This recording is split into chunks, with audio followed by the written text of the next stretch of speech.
is that the helicopter over my house? I'm Sorry. not sure. You're good. So first, just what was the process like for you getting into the fantasy football industry? Like anybody, I wanted to be in sports, and it was just one of those things, just trying any avenue. And I did a number of internships, and I did all sorts of things. I wrote for the school paper in college. I went to Cal State Fullerton. I wrote for the LA Times covering high school football. Did internships in minor league baseball and with the comedy club, and like I did everything. And finally, I landed a job or an internship with NFL Publishing. And once I got in, I was determined to never leave. And that's pretty much what I did. I did it for 3 summers. The last summer, I was done. I was out of school. I had nothing. And I was, hanging out with one of my friends on a Sunday afternoon. And I didn't have the send off that I would normally get every summer to where, like, oh, you know what? Here you go. Here's a watch. Here's some swag. Like, here's some, merch. So I decided, I said, you know what? I'm going to show up the next day. I'm going to show up on Monday and see what happens. I'm going to roll the dice. My boss was out of town, I should say. So I went in and I just kind of hung out, walked around, asked anybody, because usually I'd walk around, hey, anybody need help? Can I help with this or that? I got onto a project doing trading cards. So when my boss returned in 2 weeks, he's like, hey, what are you doing here? And I'm like, oh, I'm on this trading card set for Peterson, and I'm doing this and helping out. He's like doing some research. He's like, okay, cool. And then a couple months later, because I kept working on the project, he just showed up. He's like, hey, by the way, we're hiring you. Here's what you'll be making. I mean, I was getting paid anyways, but he's like, here's what you're making and whatever. I'm like, oh my gosh, I'm Wow. in. And so I just kind of stayed with it. And I did that for a while. The publishing group went away. I freelanced with the NFL. I was still connected, but wasn't an NFL employee until 2007. Then I was a full-on employee again, and then just started writing, started doing, I wanted to do some other things. And they said, listen, if you help edit the fantasy page, this was about 2009, then you know what, you can write, you can do whatever you want. I'm like, okay, that's cool. And then they started doing on-demand videos. They started pumping out content that way. And they're like, hey, you have a stand-up comedy background. Why don't you, jump in on these videos with the guy who they had doing it? I'm like, okay, yeah, no worries. I'd love to do it. And then that turned into a Sunday morning show online, which turned into a 5-day a week NFL Fantasy Live. So that was really pretty much it. Just kept after it and just refusing to go away. Yeah, wow. What did you major minor in college, and like did you do any like extracurricular activities that you think like helped build your resume? I did major in journalism. That was my thing. I went to school as a business major at the behest of my parents. Nobody in my family had ever graduated from college. My dad was a military man. So, I'm like, okay, yeah, and it's hard to explain to your parents when, nobody's gone to college or anything like that, that you're going to chase some dream Right, of writing about sports, because they're like, they right, don't want to hear that. But after a while, I was able to kind of show them that this could actually be a viable career and everything, even though they still sort of don't believe. But anyways, they hmm hmm but yeah, so I just started doing that, and eventually I switched my major. And then one of the things that I did was, again, write for the school paper, hmm take as many internships as possible. I know that it's easy when you go to when you're in college, or if you're at a cool place like U of A and you're like, hey, I hmm want to go out and I want to party all the time, or I want to do whatever, like to kind of break yourself away from that and really Right, say, you know what, at some point I'm going to dedicate myself to what I want to do in the future. And that's pretty much right. what I did. Like, what would your recommendation be to a high school or college student who's looking to get into the industry? Like one or like a couple of things that. I would really focus in on what you want to do, what you want to follow, what you want to be an expert in. I know that when I was starting, because one of the things that I would do, I guess I should have mentioned this, that I did have a blog that was like a general sports blog. And going back in time, I really wish I would have focused in on either this is going to be a fantasy blog, or this is going to be a blog about the Angels, or a blog about the Bears, or whatever, the Lakers, whatever it is. Just figure out what your passion is and try to develop a voice in that particular industry or that particular science or whatever it is. And for instance, if you wanted to start a blog that was all about U of A sports, and figure out, the one cool thing, and the one thing that makes me a little bit jealous of people who are in right now, is you have all these opportunities to really Mhm. make a name for yourself in social media. And you could Yeah. do it via Twitter, you could be Instagram, you Mhm. could be TikTok. which really isn't my thing, but also there's a lot of kids who are doing YouTube as well. And Mhm. just really figuring out, like, pick one of those, because I know everybody tries to do all of them. And I think in my position, like, I've got to try to have a hand in everything, but I would pick one that I would want to do, whether whatever you think that you like. For instance, there's not a lot of guys who do fantasy content on Instagram. That's one that's just starting to grow. So if you were like, Mhm. I want to be a fantasy guy and I want to be the fantasy guy on Instagram, like, there's really an opportunity right there. And Mhm. similarly, like, if you wanted to start a YouTube channel on anything like the Bears, or again, Yeah. whatever your interest is. So I would do that, and I would want to just be consistent with it. A Mhm. lot of people have interest in doing it. Like, a lot of people say, like, oh, I'd love to do that. That's what I would love for that to be my job. But few people have the drive or the disposition to do it, because you got Mhm. to be consistent. If you want to grow and build an audience, they need to know that you're always going to be there, that you're reliable, that you're constantly putting out content. Like, for me, for instance, in Instagram, I know that I got to post something pretty much every day, especially during the week. I might have one or two posts only on the weekends, but people need to know that I'm always going to be there, because I'll look at other accounts and I'm like, if I'm sitting there and I see somebody, and I'll do this to my friends, I'm like, I don't follow you on Instagram because you post once every 6 months. Like, I'm not, Mhm. it's not work. Like, Mhm. no, I Yeah. want content. So you got to be consistent with it and realize that a lot of a lot of the job, a lot of getting anywhere is the willingness to not go away and to just be consistent and to always be there. Yeah, I get like messages every day on my account saying like, "Oh, anybody can give advice on Instagram," but it's like, sure, anybody can create an account, but it's like not everybody can like build it up to where you have an established, following and everything. So, Yeah, yeah. and it's important too to interact with the people who have similar interests to you. And I Mhm. try to, and I don't care how many followers somebody has on Instagram or Twitter or anything like that. But if somebody says something that's cool, or they post a graphic that looks awesome, Yeah. I'm going to comment on it. And I know a lot of people will be like, why are you commenting on this kid who's got 342 followers? I'm like, because this was amazing. Like, this was a cool thing. Like, I Yeah. enjoyed it. Like, I don't think that I don't know. I don't want to be a snob about it, but if somebody puts out quality content, I'm going to be there for it. So Mhm. I want to interact. And if other people are talking about fantasy or whatever it is, because now I'm like really into the MTV challenge. So I'm starting to getting into that too. Mhm. Like, just interacting with people, like, yeah, like, I watched this dumb show, and it's Mhm. just one of those things. So I think being an active member of any of those communities is important. Yeah, for sure. So, like, if let's say worst case scenario, the NFL season was happened to be canceled, how would you say that would impact you as somebody who's full time in the industry?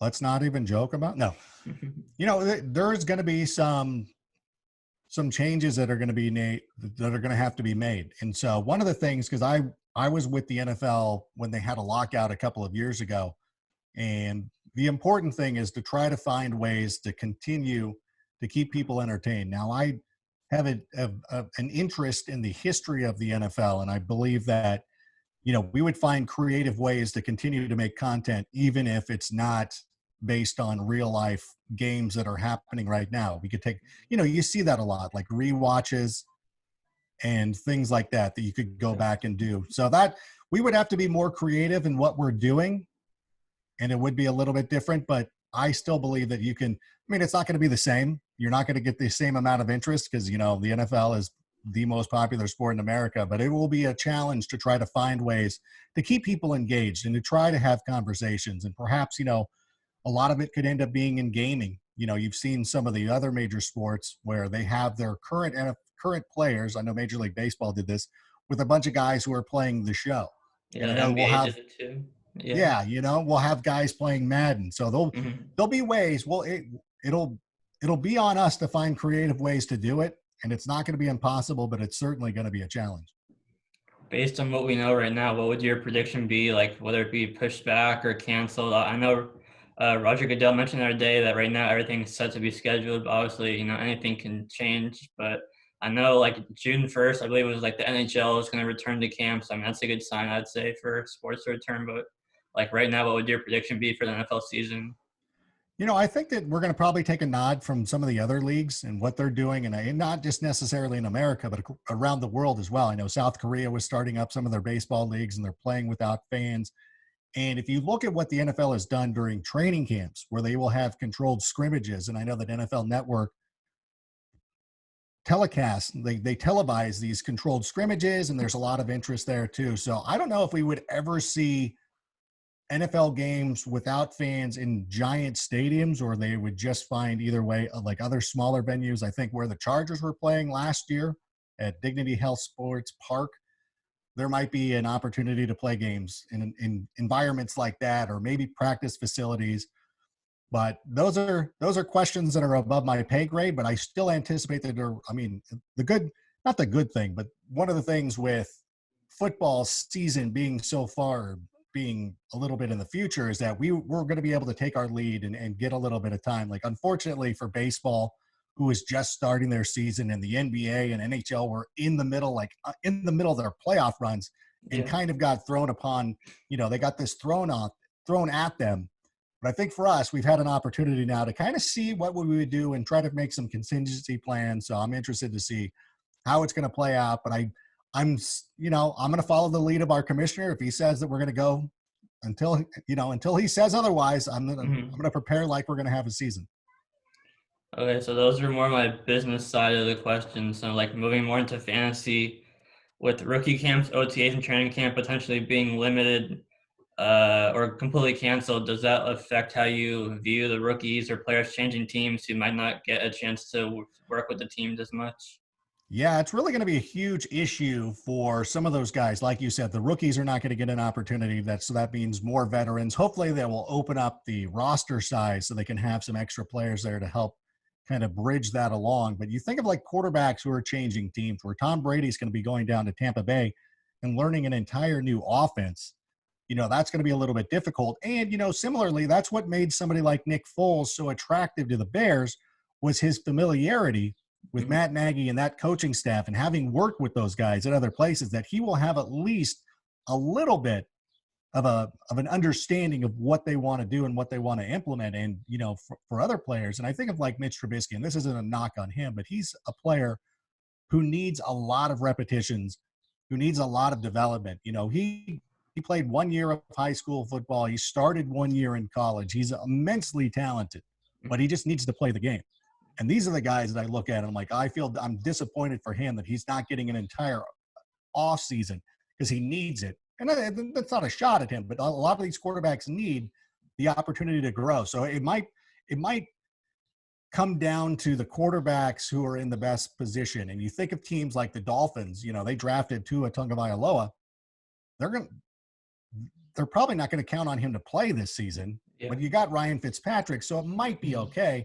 The Chargers will probably end up playing more Tyrod Taylor than they would have had Justin Herbert had an entire offseason. So it is going to be a little bit difficult. And again, as we start trying to figure out where we place these rookies, not having that extra practice time is going to be a huge deal. Looking at the landing spots for the top rookie running backs, Edwards Hilaire, Kansas City, DeAndre Swift with Detroit, Jonathan Taylor with the Colts, Cam Akers with the Rams, and Dobbins with the Ravens. From a dynasty standpoint, who would you say is like your favorite, like one or two of that group based on where they landed?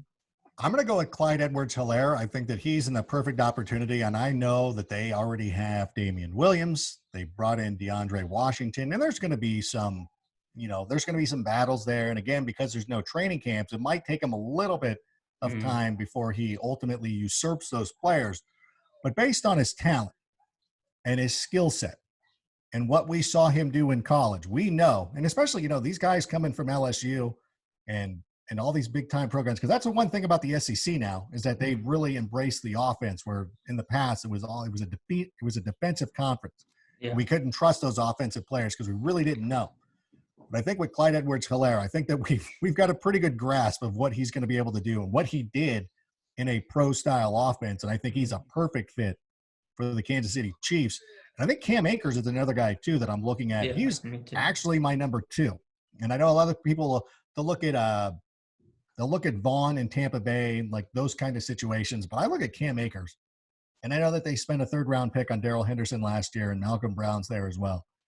Cam Akers is a perfect fit for the LA Rams and their zone blocking scheme. Mhm. And it's only going to be a matter of time before he jumps those other two running backs and ends up with a lion's share of the carries. So he's a couple of those players. I'll probably be loading up on those guys. I'll probably go with a strategy of receiver early. I'm going to try to get Kittle or Kelsey very early, build the receivers, and then hope for guys, because that really was a strategy I did last year, and I took Aaron Jones in a lot of spots in the third round, and it ended up obviously paying off. So that's something I'm going to try to mimic again this year with these rookie running backs, although it will probably take a couple of weeks before they can get going.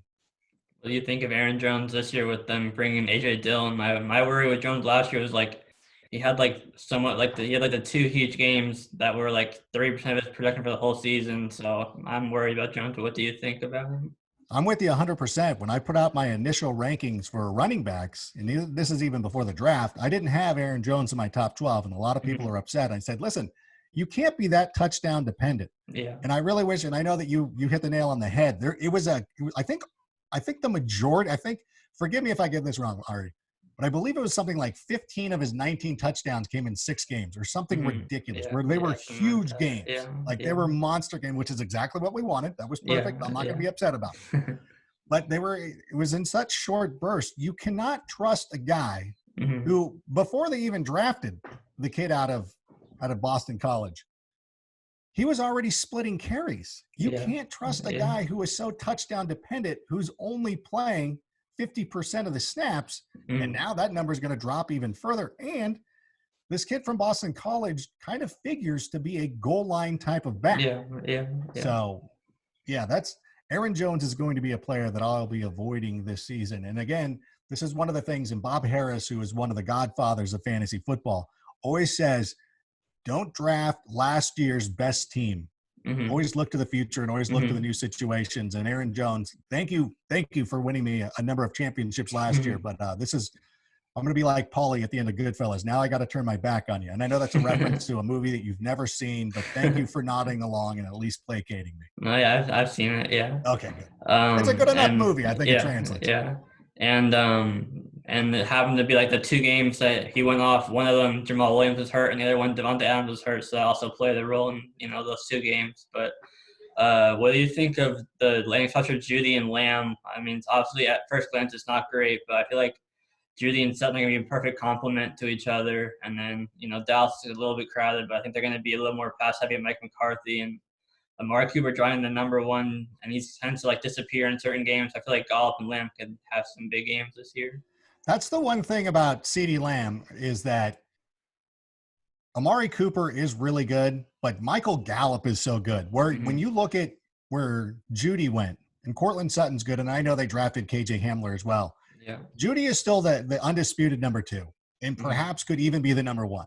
And so I would have a little bit more faith in him, even though when you have a coach like Vic Fangio, he might not want to throw the ball as much as Mike McCarthy, and that is definitely something to take into account. But I'm trying to look at target share.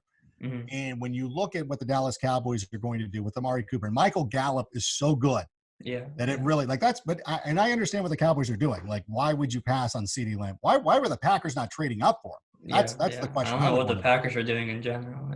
I don't care. I'm a Bears fan. I'm sure you're happy. I'm happy with that as well. But the thing is, there were 166 targets that were doled out to Jason Witten and to Randall Cobb last year. So there is an opportunity that CeeDee Lamb could end up, because to me, he was the number 1 receiver for me. Yeah, me too. Coming into the draft. And I'm like, okay, you're hoping the 49ers were going to take him.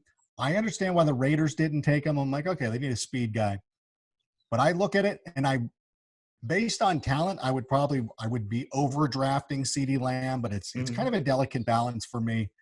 I don't want people to overdraft him, so I've got him right there at number 4, the rookie wide receivers. I got him just behind Jerry Jeudy. If I had to pick between the 2 of them, I would probably lean towards Jeudy just because I think he's going to get more targets.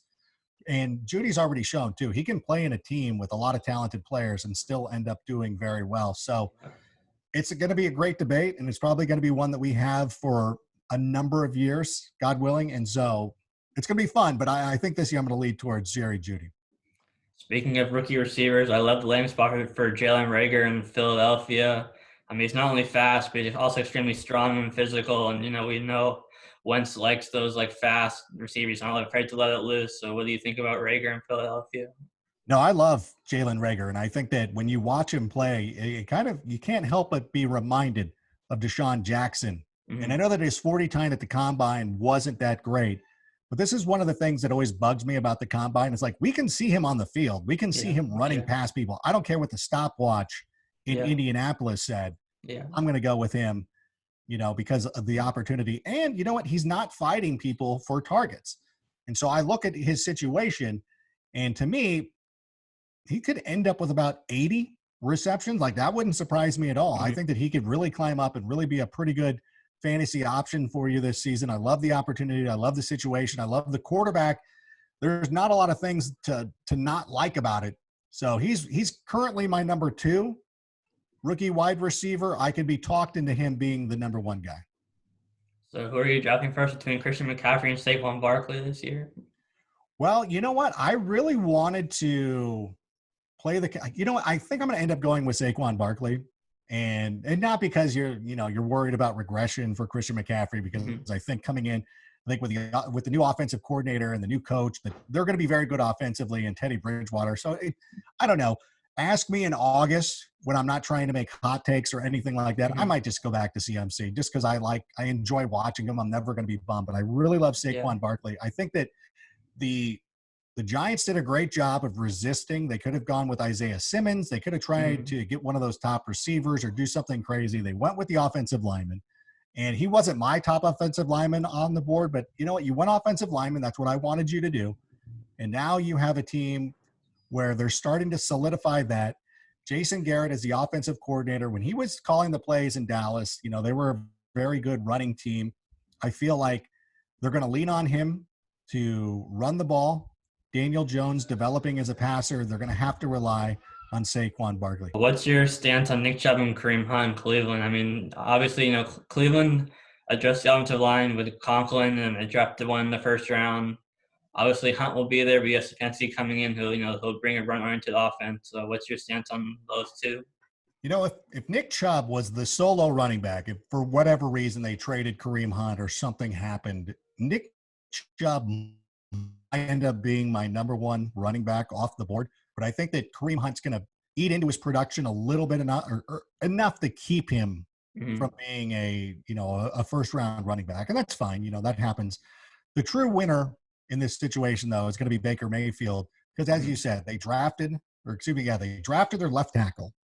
I don't think was it Mekhi Becton or whoever it was, Tristan Wirfs, whoever it was, and they signed Jack Conklin, as you said. There's your left tackle, and now you brought in Austin Hooper. They'll be able to run a lot of 2 tight end sets. They've got great receivers on the outside with Odell Beckham Jr. and Jarvis Landry, so that offense is going to be humming. And it's going to be a little bit of a disappointment because there's not one running back that we can lock in on. Because when we Mhm. saw Kareem Hunt on the field last year, he was good. The offense was good. So it's going to be a little bit disappointing. But you know what? If Nick Chubb ends up falling to the 3rd round or something like that, where it could be a situation that Aaron Jones found himself in last year, where he's, a productive player, but he's also falling into a lot of touchdowns. And I know it's hard because touchdowns are so volatile. It's hard to Mhm. count on a player to be touchdown dependent. But Yeah. when you start to draft in the 3rd, 4th round, if that's where these players start going, then I'm in for it. And Mhm. I'm not going to take him in the 1st or 2nd round, but if he's there in the 3rd, which he could be, we'll see the ADP as that comes out as the season goes on, or as the off season goes on, I should say, then I might take a chance on him.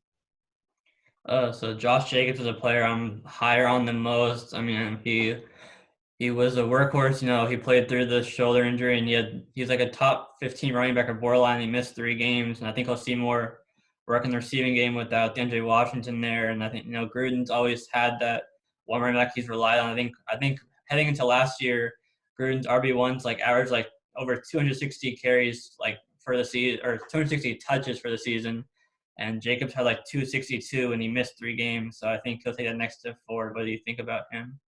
Yeah, if you look through his history, there are some seasons where the running backs didn't, but he's never really had an elite running back like Mhm. Josh Jacobs. So I think you're absolutely right, and I'm with you. I I I don't understand why he's not being valued enough because, as you said, that offense is getting better. He's going to be the number 1 running back, and I know a lot of people were kind of surprised they took Ruggs with the first pick, and he was the first receiver off the board, but realize they've already got Hunter Renfro. Mhm. They've already got Darren the Baller Waller, Mhm. the guys who play underneath. You need that speed guy. You need Yeah. somebody to stretch the field. And it's from a fantasy perspective, that's not a great, that's probably not what we wanted, especially when you look at the average depth of target from Derek Carr, even though I think that can change too. They'll take some shots deep with him, but I think just having him in the offense opens up so much, and having Henry Ruggs there, as and the safeties have to kind of keep an eye on him. That helps the running game. So I love that pick for the Raiders. I know a lot of people are looking at it from a pure fantasy point of view, and they wanted Jerry Jeudy or anybody like that. I understand your disappointment, but realize for your offense, for the player that you needed, that is going to help the Raiders, and it's also going to help out Josh Jacobs, who I'm here for. Yeah, I think it was the best case scenario for Jacobs. I think Ruggs' speed will open up the field, but he won't take as many targets or touches away as like Lamb or Jeudy would have if the Raiders took him. So I think for Jacobs' sake, it was best case scenario like for him taking Ruggs there. No, I agree. And Ty Williams was around, I think he was wide receiver 47 or something last year. And I know that his season was a little bit abbreviated, but I think if Henry Ruggs comes out and does that, where he has like 40 receptions, 6 to 7 touchdowns, that's only going to help out that offense. It's not going to be somebody that you rely on in fantasy, but it makes everybody else around him better.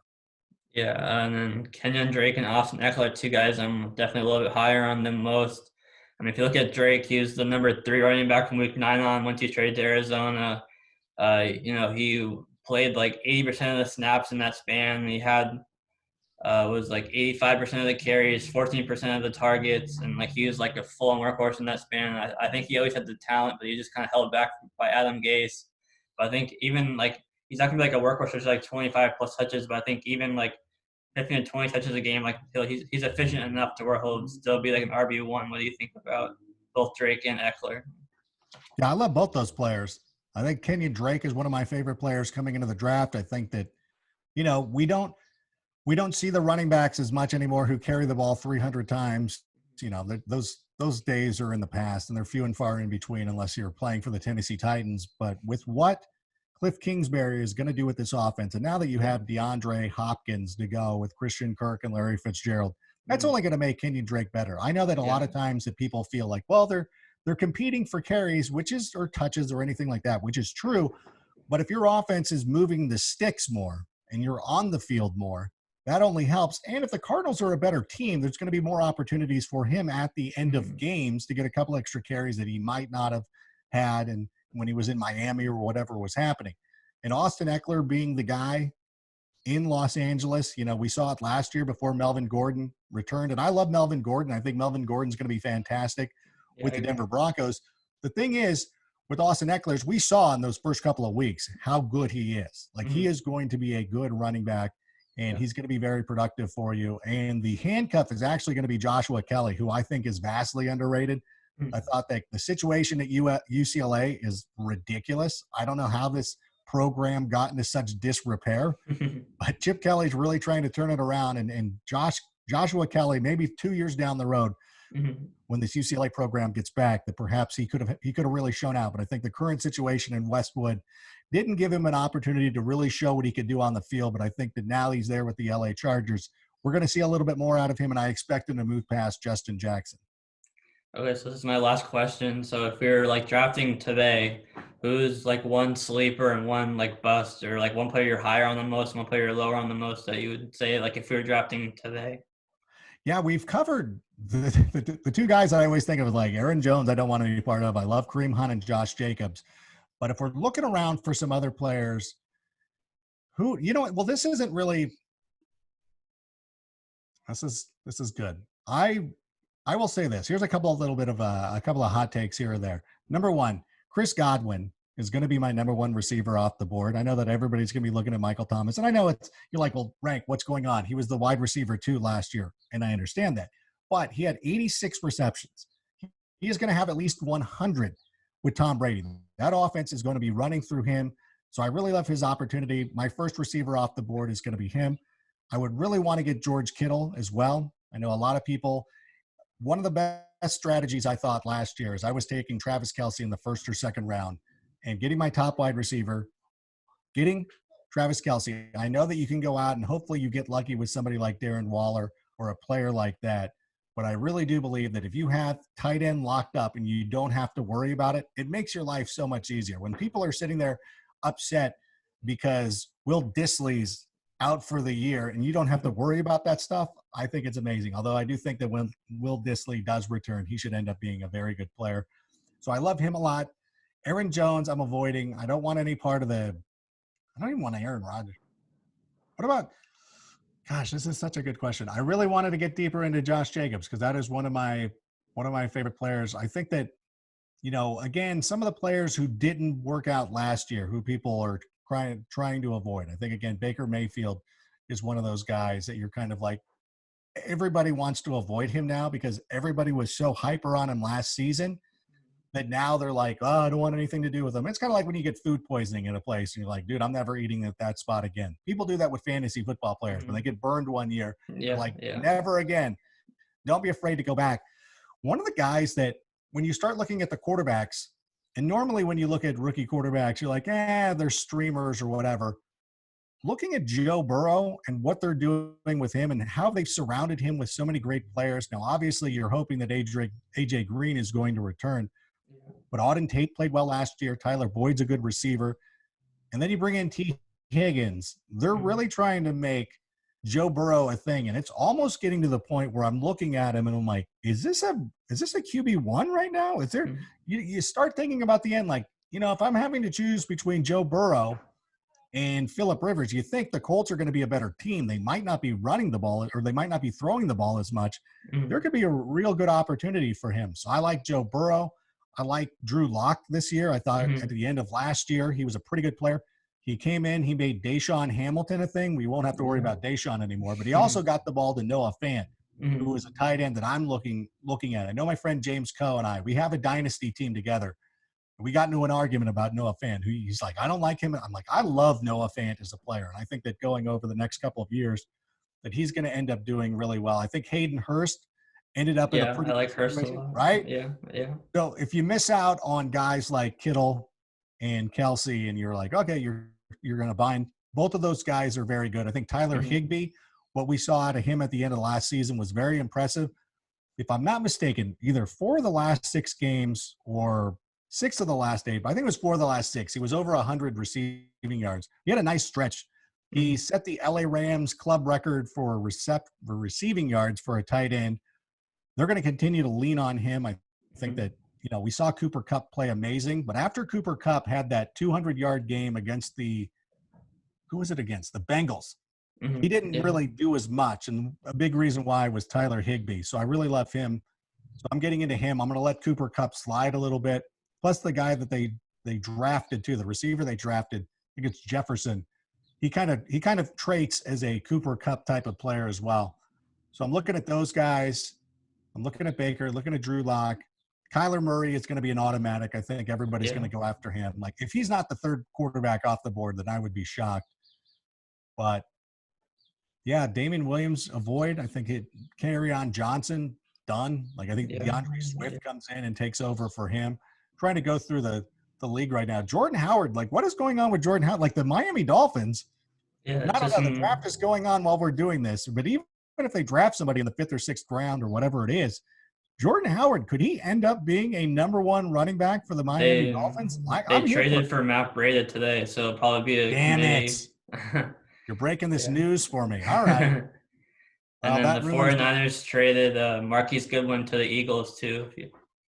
Yeah, so there's a lot of good things. See, this is what happens when I go to the store. All the fun happens. But, yeah, all right. Well, still Jordan Howard still – if Matt Breida kind of plays the James White role, and you think of Jordan Howard playing the Sony Michel, they could win some games, then perhaps that would be a pretty good opportunity. And, if Tua is forced to play, or if they just go with Tua, they might run the ball a little bit more. So I kind of like Jordan Howard. Like, listen, I'm not drafting him in the 2nd round or anything like that. But when you're searching for running backs at the end of the drafts, I think that could be a pretty good player. And plus, Preston Williams, excuse me. Williams, Preston Williams was playing so good at the end of last year that everybody is going to go after Devontae Parker because they're like, Devontae Parker, he finally figured it out. You're like, well, it's kind of like Preston Williams not playing and him being at the end, injured at the end of last season. So now I'm going to look at Preston Williams as a guy that perhaps I can sneak in because we won't be able to sneak in scary Terry McLaurin, although he hates that name. So got to stop calling him that. Terry McLaurin. is as good as he was last year. People are still undervaluing him Yeah, for yeah, whatever reason. And yeah. you're like, okay, that doesn't check out because he's going to be their top guy. So that's another player that I'll be looking at as well. So there's some guys. I think McLaurin's type of player can like overcome like the QB situation. I don't know. I feel like Haskins getting a little bit too much hate just because he was thrown into such a poor situation last year behind like one of the worst offensive lines in the league without Trent Williams, and like all he had was McLaurin at receiver really, and even like Steven Sims Jr. he made relevant at the end of the year, which I don't see happening again this year. But yeah, I think McLaurin's the type of player who can like with his like route running ability and everything. I think he can overcome even if you don't like Haskins. I think McLaurin like in like the 5th round, 6th round is still a really good value. 100%. Yeah, I'm with you on that one. Okay, so that's all I have. Is there anything else you have to say to people who like be watching this or anything? Keep doing what you're doing. I know we talked about getting into the industry, and Ari, I think that what you're doing is perfect. I'm glad that you're moving forward. I'm going to be, I'm just warming the seat for you. So at some point, you're going to slide in and take over for me. Kind of like I'm Ryan Fitzpatrick, you're Tua, and at some point, I'm just going to have to cede to you. But I'm ready for it. So keep doing what you got to do. Thank you so much. I Keep in appreciate touch. it. Yeah, for sure. And keep me posted with everything that's going on. But that's it. Good luck, and thanks for having me. Yeah, thank you for joining me. Thank you. No, anytime. Yeah, anytime you need anything, man, feel free. I appreciate it. I'm here for you. So sorry I got to bounce right now, Oh, but no, you're good. Yeah. All right. Yeah. Have a good rest of your day. thank you, man. Good seeing you. Yep. You too.